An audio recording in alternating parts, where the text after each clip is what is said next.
Hey guys, all right, so we're going to kick off our inaugural workshop here with setting up cold email copy, right? So next week we'll focus on implementation and what tool to use, how to resend to unopens, all the best practices for actually implementing this copy and starting your campaign. But today we're just going to focus on what is a cold email, what does it look like, how do we break it down into parts, and we're going to end with some examples of cold emails and templates. And the idea is for you to be able to grab what you want, put it together over the course of the next week.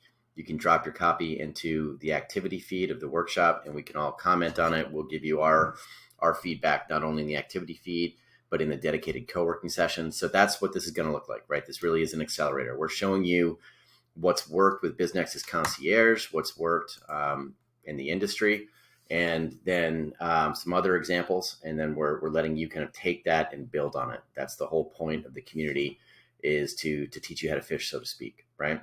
So I think if you've paid for this workshop, you already know who we are, but just a reminder of why we're qualified to be running through this.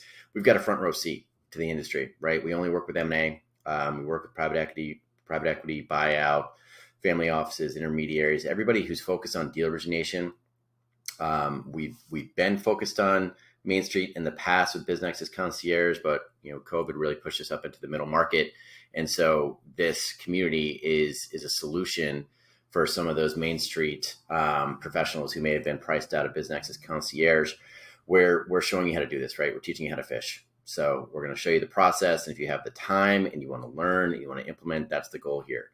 And these workshops will continue to change as we see the changes take place in the market. So, we're not only working with our clients and, working on outreach on an ongoing basis for our clients and monitoring what's working and tweaking and testing, iterating, but we're also collaborating with the CEOs of the major software companies that we partner with, right? We have our own internal tools, but then we also partner with some of the larger, in this case, we're going to be talking about cold email. So you'll probably have some interviews with CEOs and the major biz dev reps of some of the larger email software providers out there.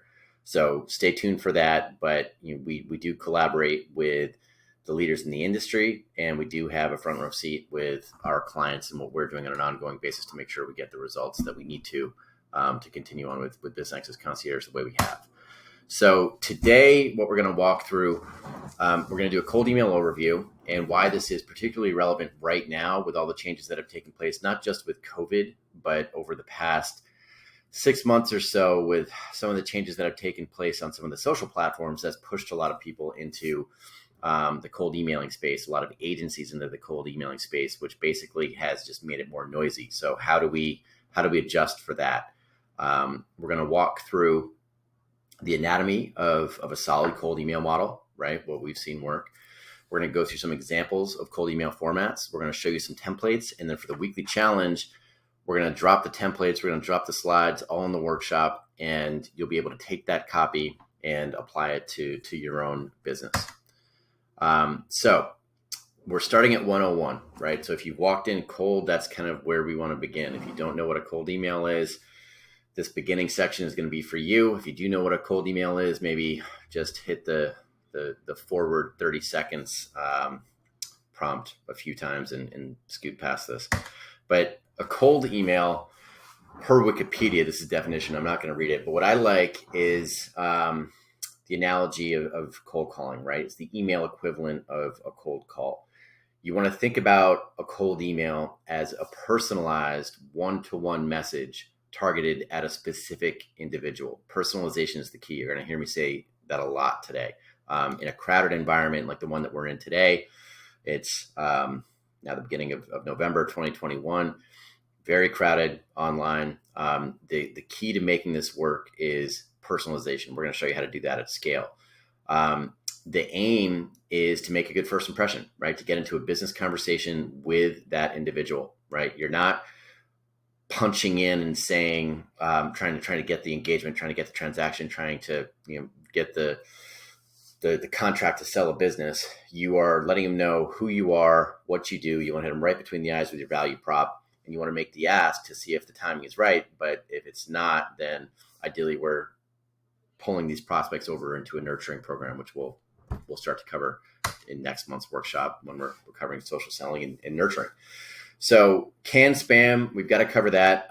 All of this is just one person's take on what I see in the industry. So do your own research, right? Go check out canned spam. But basically, you don't want to be sending out mass sales pitches. You just be careful, read the Canned Spam Act. The main tips here, don't use misleading information. You want to have all of your contact information. You want to give people a clear opt-out. You want to use subject lines that actually deliver on what's inside the email. You want to be straightforward. You want to be direct. You want to have the email signature. The email should come from you. Shouldn't come from team. It shouldn't come from your business. It should come from you, first name, last name. And recipients should have the clear ability to opt out, and you want to manage your opt-out list, right? So if somebody opts out, it's really important that you opt them out, right? You pull them out. And if you do that, cold email can be very effective if you play within the boundaries.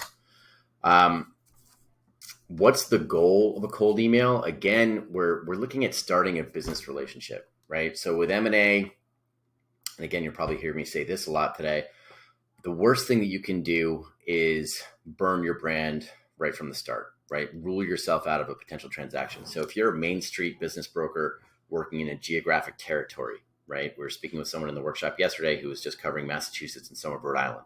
So there's a finite number of businesses in that geographic territory if he's working within a certain size. Let's say, this Main Street broker maybe was focused on revenues 2 million and under.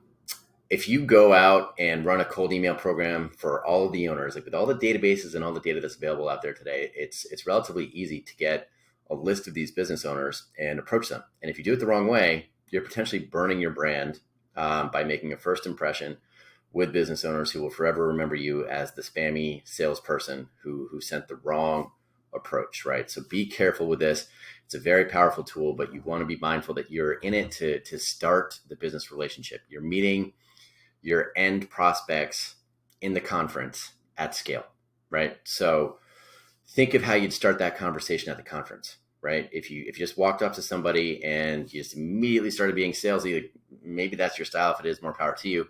For the most part, you just want to focus on not turning them off, establishing relevance, clearly stating your value proposition, make the ask for the business card, for the conversation, but always be mindful that you're in this for the long game. This is not your only at bat. It's just your first at bat, which will lead to more at bats, right? And the majority of business owners in this industry are not going to be having a conversation with you about the valuation of their most sensitive asset that they built over the past 30 years at first pass, right? You need to warm them up a bit. You need to show them social proof. So, our process, go from cold, introduce yourself, warm them up, ideally land that cup of coffee, the proverbial cup of coffee, when the timing is right to have that sit down, whether that's a Zoom or a phone call or an in-person meeting.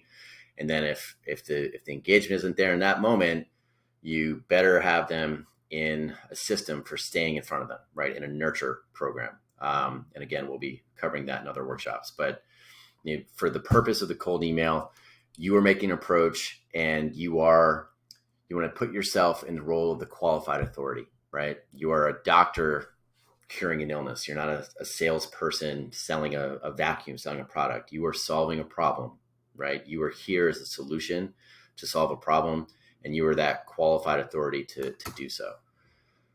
Why cold email? It works. I remember, I think my first week of MBA, I was in a marketing class, and the professor asked, who hasn't opened a cold email, right? And no one raised their hands. He asked who has opened a cold email, right? Who has opened, he may have been talking about spam as well, but everybody raised their hands, right? Everyone has opened a good cold email. And so this works, right? And if you can do it the right way, it not only works, but it's cheap, and it's scalable, and it's trackable, right? So if you're sending something like a drop note at scale, we have practices, which we'll cover this month, to help make something like that trackable. So if you do it as part of a multi-channel campaign, that can be more effective.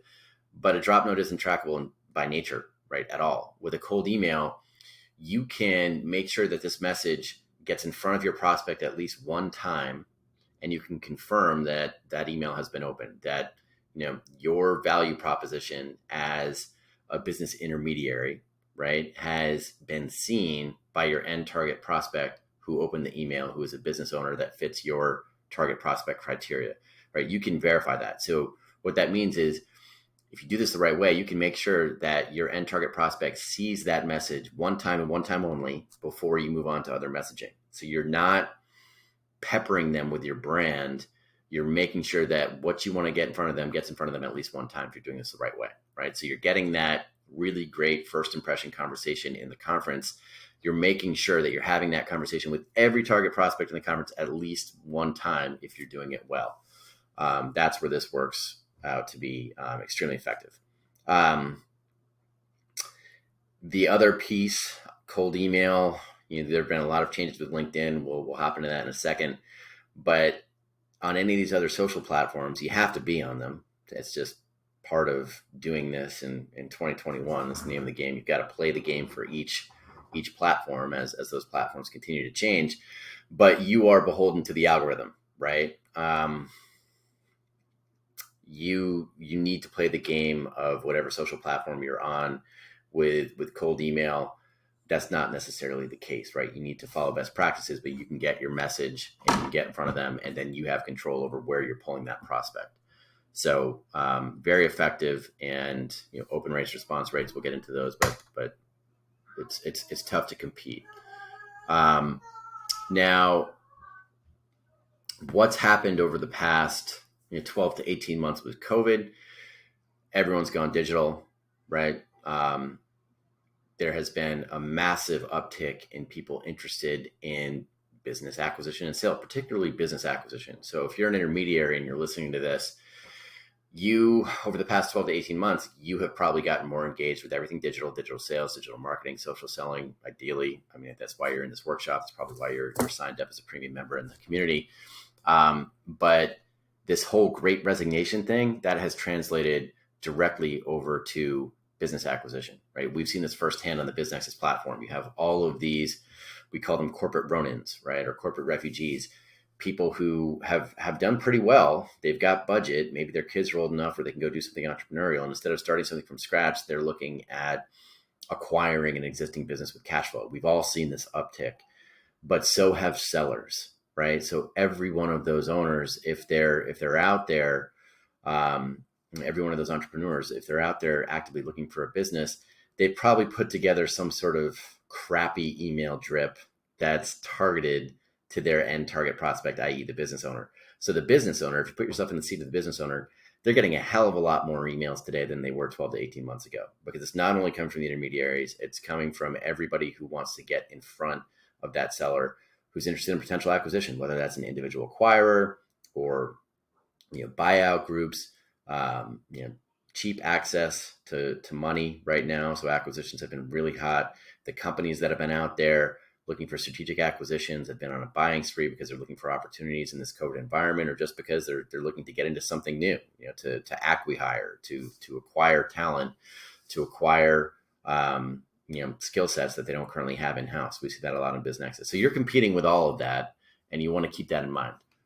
Just takeaway is that it's more noisy. So the recurring theme here will be to focus on quality, to focus on customization, right? To narrowly define who your target is, ideally niche down. I'm always trying to push a niche. I think it works really well with intermediaries in particular. And then to test before you scale. What that means is, if you've gone out there and you have a list of, maybe your franchise gave you a list of 10,000 people, right?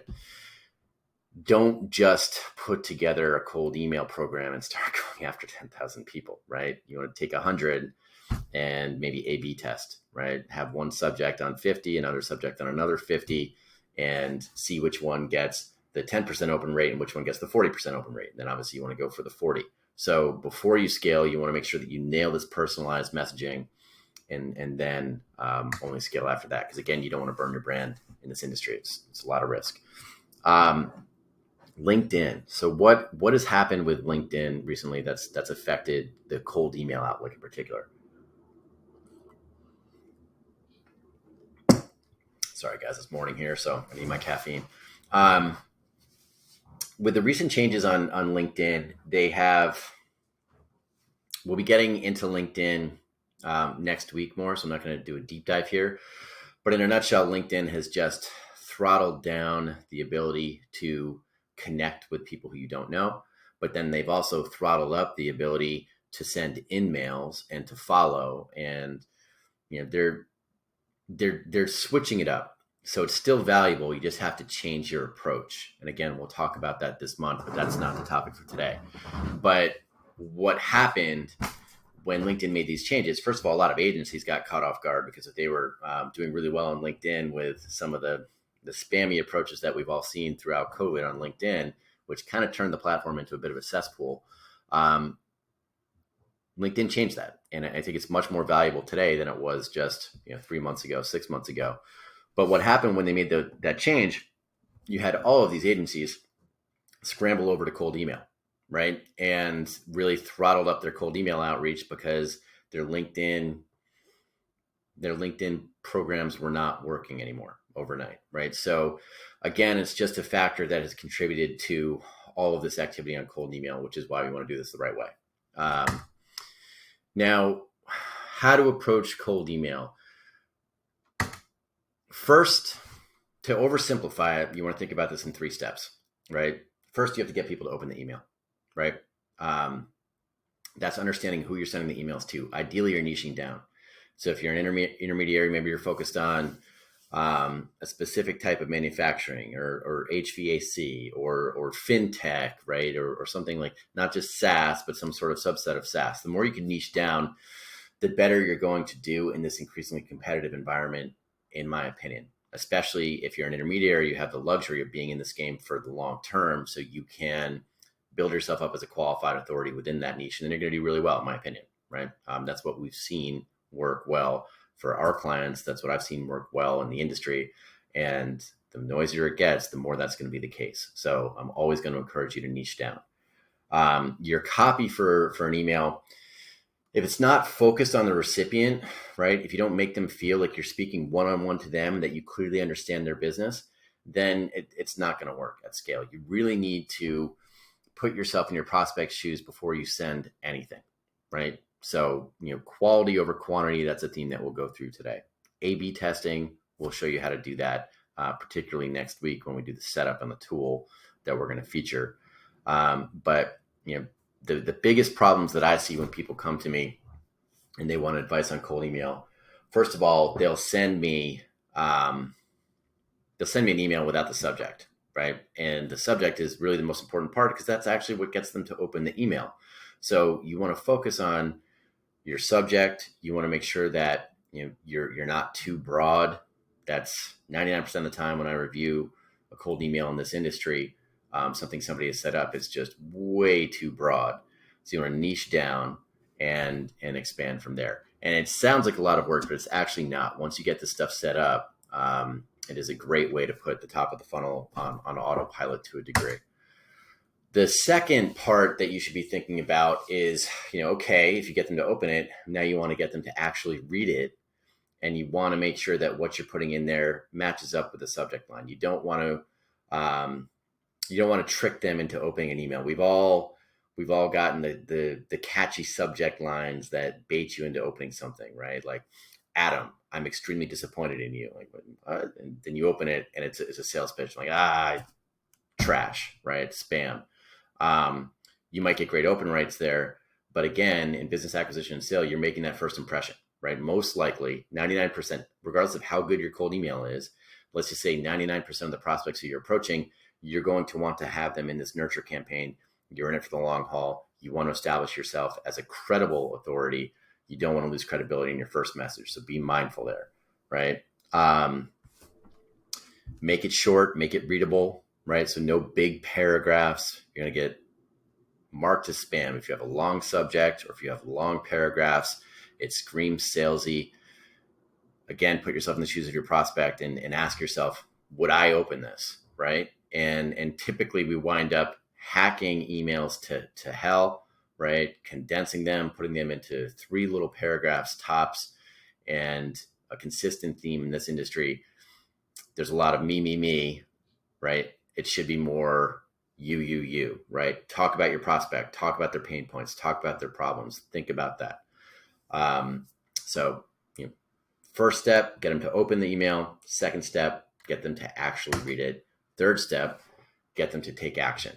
And this one, even though it sounds very simple, it's a very common mistake. You want to have one stupid, simple action. What do you want them to do, right? Are you running a campaign to get them to attend your webinar, right? If you're approaching HVAC owners and you're inviting them to an HVAC Zoom, that oftentimes can be a higher returning strategy than going for that call if you're going for a cold.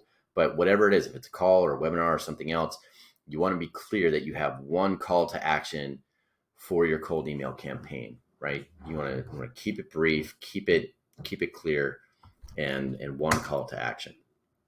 So now let's walk through what a cold email actually looks like. All right. So if you already knew all about cold email, this ideally is where you fast forwarded to, and we can start walking through the anatomy of a cold email. So the cold email actually starts with, who is this coming from, right? You're going to see the name. You have the ability to put your name in there. It should always be, for me, it would be like Adam at BizNexus, right? Or Adam Ray, right? But it's me. It's not my team. It's not some generalized name. It's not a fake name, right? It should be coming from you, right? This should be you on the front line, especially if you're a business broker and this is your brand. You should be leading with that intro. You do have a lot of agencies out there that do this a different way. They'll just, they'll have their own internal representative with your company name, and then they'll hand it off. Just be careful, right? One tip I'll give there is that if you're working with an agency, make sure you have access to the email. And I think I'll push this to a later part of the workshop. But you want to know what people are sending on your behalf. And if they're using your company name, the risk again is that, if an agency is approaching 1,000 people and they get you a couple meetings, you might be excited that you got a couple meetings, but you don't know that you burned your brand with 998 people, right? So you want to be really careful about what your fiduciary is sending out on your behalf. And you want to have full access, not only to the hits, the replies, the connections, right? You want to make sure that you can see everything that is going out with your name on it, and that you have total control over copy, over volume, over what is sent to who. You don't have any duplicate messaging. This is the reason I'm digressing here, is because it is a huge problem in the industry. It's developed over the past, in COVID, we've had a lot of agencies come into the scene, and that's in part the driver, the origin story for this community. So let me get back on track with subject lines. Subject lines, you should be focused on this typically like 90% of the time, right?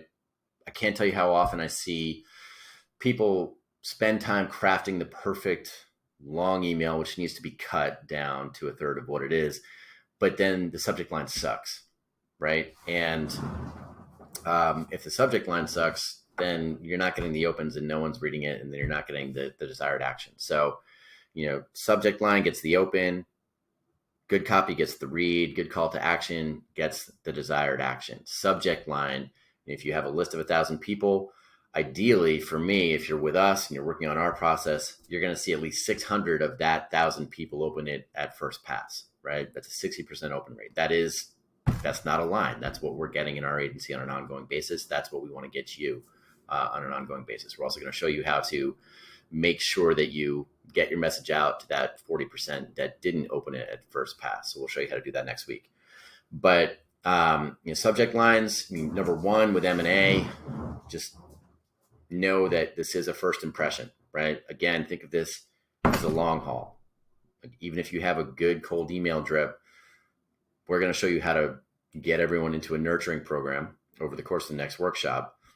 But this is not just give me that meeting or else, right? You don't want to push the meeting too hard. You don't want to burn your brand too hard. You don't want to be over salesy to get a meeting, because you are going to be ruling out the majority of people who you're approaching in this industry. It's just the way M&A works, right? People want to know who you are.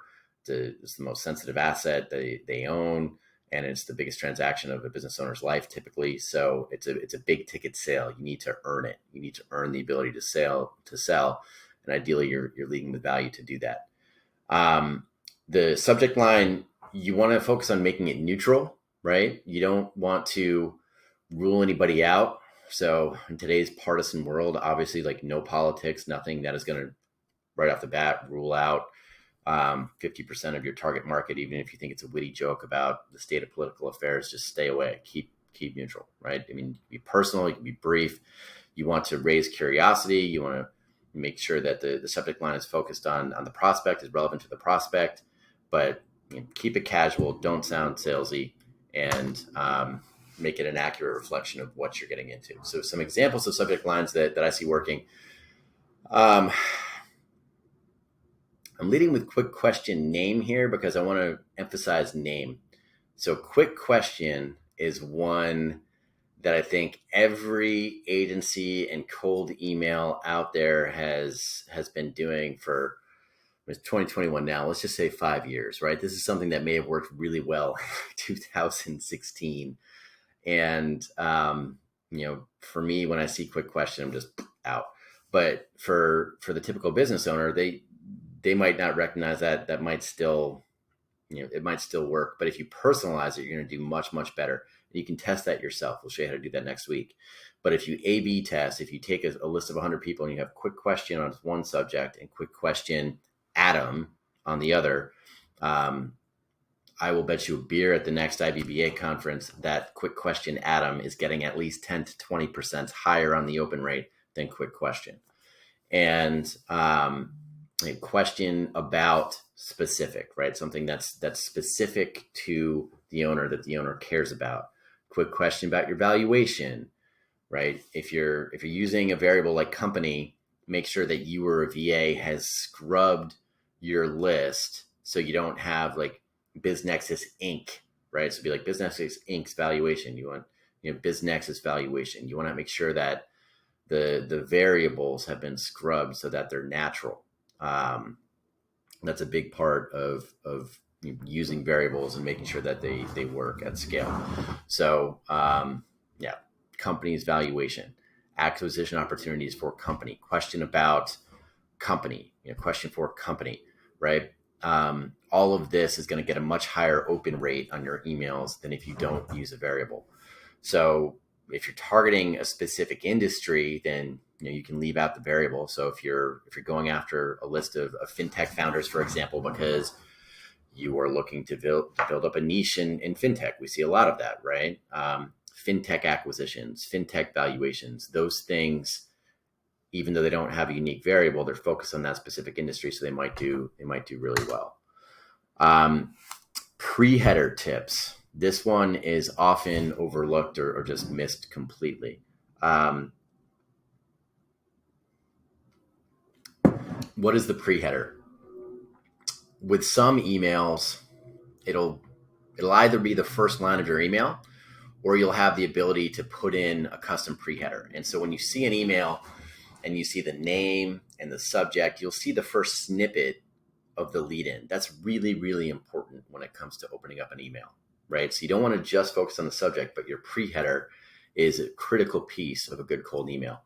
So tips for that, kind of lead with a compliment, right? You want to do it naturally, so you have to make this work. We'll hopefully show you how to do that.